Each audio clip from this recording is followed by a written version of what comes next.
बिस्मिल्लाहिर्रहमानिर्रहीम। अस्सलाम वालेकुम नाज़रीन, मैं हूं आपका मेज़बान आशिर अज़ीम ख़ान। फाबिजी लाए रब्बी कुमात क़ज़िबान, मेरे नबी पाक सल्लल्लाहु अलैहि वसल्लम पर लाखों करोड़ों दुरूद सलाम। नाज़रीन, इस वक्त सूरत हाल ये है कि पंजाब के अंदर सैलाब जो है वो दाखिल हो चुका है। सिंध, बलूचिस्तान और KPK के जितने इलाके हैं वहाँ पे तकरीबन 1191 लोग अब तक सैलाब की वजह से मारे जा चुके हैं। वहाँ पे लोगों पे खाने के लिए बिस्तर, खाने के लिए कुछ सामान नहीं मौजूद नहीं है, सोने के लिए बिस्तर मौजूद नहीं है। लोगों ने चारपाइयाँ अपनी सड़कों के ऊपर लगाई हुई हैं और वहीं पे वहाँ पे कुछ ऐसी तंजीमें हैं जो खेमे पहुँचा रही हैं लोगों को, लेकिन पाकिस्तान हुकूमत की तरफ से सिर्फ और सिर्फ इस वक्त एक ही चीज़ के ऊपर ध्यान दिया जा रहा है, वो ये है कि इमरान खान की आवाज़ को कैसे दबाना है और इसको वापस दोबारा हुकूमत में कैसे आने से रोकना है। इस वक्त जो वहाँ पे हुकूमत की तरफ से माली इमदाद पहुँचाई जा रही है और जो इमदाद जो है वो खाने पीने का सामान पहुँचाया जा रहा है वो हेलीकॉप्टर के ऊपर से फेंका जा रहा है। और इतने अक्ल अहल लोग हैं कि ये लोग हेलीकॉप्टर से सामान नीचे फेंक रहे हैं और जैसे वो नीचे गिरता है वहाँ पे वो सारा सामान मलिया मेट हो जाता है और मिट्टी की नज़र हो जाता है, पानी की नज़र हो जाता है। यहाँ पर ना सामान फेंकते हुए ना तो ये देखा जाता है कि वो सामान क्या लोगों तक पहुंच भी रहा है या नहीं, लेकिन ये सिर्फ और सिर्फ अपना एक कहते हैं ना कि आप अपना सिर्फ फ़र्ज़ अदा कर रहे हैं और लोगों को दिखा रहे हैं कि हम लोग वहाँ पे माली इमदाद दे रहे हैं। मरियम नवाज़ की बड़ी बड़ी तस्वीरें लगा कर ये दिखाने की कोशिश की जा रही है कि सबसे ज़्यादा जो फंड्स हैं वो मरियम नवाज़ साहबा अपने सैलाब ज़दगान की मदद कर रही हैं और वोट इकट्ठे करने के लिए ये सारा कुछ किया जा रहा है। अच्छा, अब सूरत हाल ये है कि वफाकी वज़ीर मिफ्ता इस्माइल साहब ने जिस मुल्क ने पाकिस्तान के अंदर रजीम चेंज ऑपरेशन किया, क्योंकि आप जानते हैं कि नजम सेठी साहब ने अपने एक शो के अंदर, जो कि मियां नवाज शरीफ साहब के बहुत ही करीबी दोस्तों में जिनका शुमार होता है, उन्होंने ये जिक्र किया है कि एस्टेब्लिशमेंट चाहती थी कि वो पाकिस्तान जो है वो भारत के साथ अपने ताल्लुकात बेहतर करे और तजारत करे, लेकिन इमरान खान साहब इस बात को करने से साफ इनकार कर रहे थे कि जब तक कश्मीर की आवाज़ या जिस तरह उसकी हैसियत है उसको वापस नहीं किया जाएगा, जो 5 अगस्त 2019 में उन्होंने इसकी हैसियत छीन ली, तब तक भारत के साथ किसी भी किस्म के ताल्लुकात बरकरार नहीं किए जाएंगे और ना ही उनके साथ तजारत की जाएगी। यहाँ तक कि जब अफ़गानिस्तान भारत के साथ तजारत करना चाह रहा था तो अफ़गानिस्तान को सिर्फ पाकिस्तान ने इजाज़त दी थी कि वो उनकी ज़मीन इस्तेमाल करते हुए भारत के साथ तजारत कर सकता है, लेकिन तजारत भारत अफ़गानिस्तान के साथ नहीं कर सकेगा पाकिस्तान की सरजमीन इस्तेमाल करते हुए। यानी कि यहाँ पर अपना भी फ़ायदा देखा गया था, क्योंकि पाकिस्तान भी अफ़गानिस्तान की सरजमीन को इस्तेमाल करता है तजारत के लिए। अब हमारे मिफ्ता इस्माइल साहब ने भारत के साथ तजारत करने का फ़ैसला कर लिया है और वो ये चाह रहे हैं कि तकरीबन जो इस वक्त सूरत हाल है पाकिस्तान की ज़रई सूरत हाल, तकरीबन 2500 एकड़ के करीब जो है वो ज़मीन तबाह हो चुकी है। पाकिस्तान की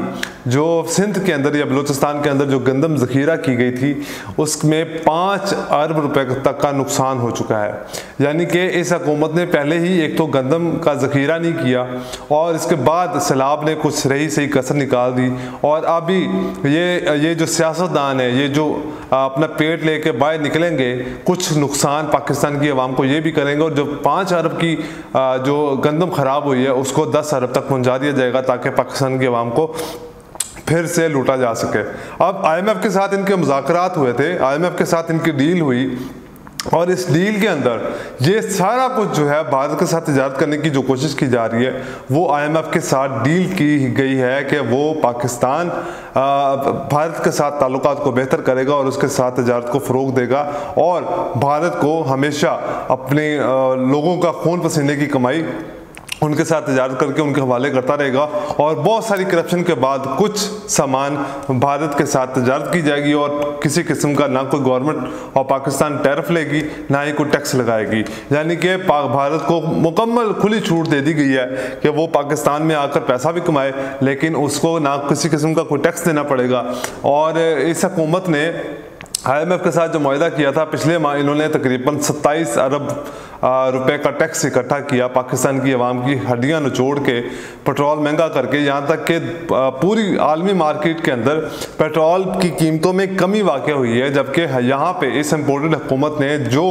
IMF के साथ मुज़ाकरात किए हैं, उन मुज़ाकरात की मद में रात को फिर ₹2.70 इन्होंने पेट्रोल की कीमत में इजाफा कर दिया। यानी कि आवाम को बेवकूफ़ बनाने की कोशिश की जा रही है। पाकिस्तान तहरीक इंसाफ का बयान ये था कि ये लोग ₹20 तक तकरीबन वो पेट्रोल की कीमत में इजाफा करेंगे, लेकिन ₹20 तो नहीं किया गया। और ये जो इजाफा है ये किया ज़रूर जाएगा, जो लेवी है ये लगाई ज़रूर जाएगी, लेकिन ये लेवी 15 सितंबर तक ₹20 फी लीटर लेवी लगाई जाएगी। और इस बात की इन लोगों ने IMF के साथ डील कर रखी है, मुआहदा कर रखा है। अब जब से IMF ने पहली किस्त फराहम की है पाकिस्तान को $1.10 की, तो पाकिस्तान की यानी कि रुपए की कदर में थोड़ा सा इजाफा होना शुरू हुआ है। यानी कि पाकिस्तान पिछले 75 सालों से IMF की किस्तों के ऊपर चलता आ रहा है। किसी ने ये नहीं सोचा कि मुल्क में अंदर डैम बनाए जाएं, मुल्क के अंदर मंसूबे लगाए जाएं, लेकिन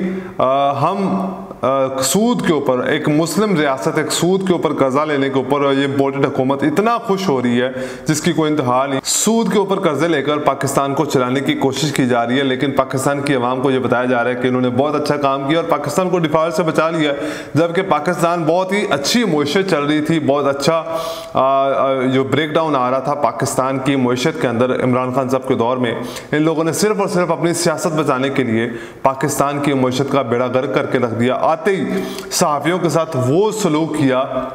जिस तरह ये लोग अब वापस हुकूमत से कभी बाहर जाएंगे नहीं। यानी कि ये लोग पक्का प्लान बना के आए हैं। जो रजीम चेंज ऑपरेशन था, इनको ये गारंटी दे दी गई है कि अब दोबारा आपकी ही हुकूमत आएगी, चाहे जो कुछ भी हो जाए। इमरान खान को वापस हुकूमत में आने नहीं दिया जाएगा, लेकिन आवाम जो है वो जब चाहेगी वो पाकिस्तान की अपनी, जब तक आवाम नहीं चाहेगी पाकिस्तान की किस्मत नहीं बदलेगी, तब तक जमहूरियत नहीं आएगी, जब तक पाकिस्तान की हुकूमतों के अंदर एक कंसिस्टेंसी नहीं आएगी, एक बार बार जो डर रहता है कि आज हुकूमत ये चली जाएगी, कल हुकूमत चली जाएगी, जब तक ये डर ख़त्म नहीं होगा पाकिस्तान की मुईशत जो है वो अपनी बहाली पर नहीं जा सकती, पाकिस्तान की मुईशत कभी भी ग्रोथ नहीं कर सकती। अब हुआ ये है कि बैंक ऑफ एशिया जो है, एशिया का जो तरक्याती बैंक है, उन्होंने भी पाकिस्तान को कुछ इमदाद दी है $3 मिलियन की, और ऐलान कर दिया है कि वो पाकिस्तान को जो है वो इमदाद देंगे। यानी कि तमाम मुल्कों से डॉलर्स इकट्ठे किए जा रहे हैं। जब पाकिस्तान की आवाम सैलाब-ज़दगान तक इमदाद पहुँचाने की बात आती है तो हेलीकॉप्टर से ज़मीन के नीचे फेंक दी जाती है और वो तमाम इमदाद जो है वो नीचे गिर कर ज़ाया हो जाती है। ना ही आवाम को फ़ायदा हो रहा है, लेकिन इन सियासतदानों की जेबें आज भी गर्म हो रही हैं उन डॉलर्स की वजह से। अब चाइना का एक सबसे बड़ा स्टेप सामने नज़र आया है। उन्होंने पाकिस्तान की, हालांकि जो भी मुल्क के ताल्लुकात होते हैं वो पाकिस्तान की किसी भी मुल्क की वफाकी हुकूमत के साथ होते हैं, जो दारुल हुकूमत में हुकूमत होती है उसके साथ ताल्लुकात बेहतर करने की कोशिश की जाती है। लेकिन चाइना का एतमाद इस वफाकी और काबीना के ऊपर, इम्पोर्टेड हुकूमत के ऊपर इतना है कि इन्होंने जो इमदाद का ऐलान किया है वो पंजाब हुकूमत को, यानी कि इमरान खान की हुकूमत को देने का ऐलान किया है। $300 मिलियन की जो है वो इमदाद चीनी कौंसलेट की तरफ से दी जाएगी। और उन्होंने ये मुलाकात जो है वो वज़ीर आला के साथ की है, पंजाब के वज़ीर आला जहाँ इमरान खान साहब की हुकूमत है। यानी कि इस इम्पोर्टेड हुकूमत के ऊपर उनका बिल्कुल भी एतमाद ख़त्म हो चुका है कि इन लोगों को किसी भी किस्म की इमदाद की जाए, क्योंकि ये लोग चोर हैं, डाकू लुटेरे हैं, भगौड़े हैं, यहाँ तक कि मफरूर मुजरम हैं। पाकिस्तान की अदालतों से इनको जो सज़ा याफ्ता मुजरम है, लेकिन ये मुल्क से भागे हुए हैं और पाकिस्तान की आवाम का टैक्स का पैसा चुराने में बिल्कुल आर नहीं करते। तो उन्होंने इस बात से साफ इनकार कर दिया कि वफाकी काबीना को किसी किस्म की कोई भी इमदाद उनके हाथ में नहीं थमाई जाएगी। पंजाब हुकूमत, जहाँ पे पाकिस्तान तहरीक इंसाफ की हुकूमत है, वहीं पे उन लोगों के साथ मुआहदे किए जा रहे हैं और उन लोगों को इमदाद पहुँचाई जा रही है, उन लोगों के हवाले की जा रही है। आज के लिए इतनी, मुझे दीजिए इजाज़त। अल्लाह हाफ़िज़।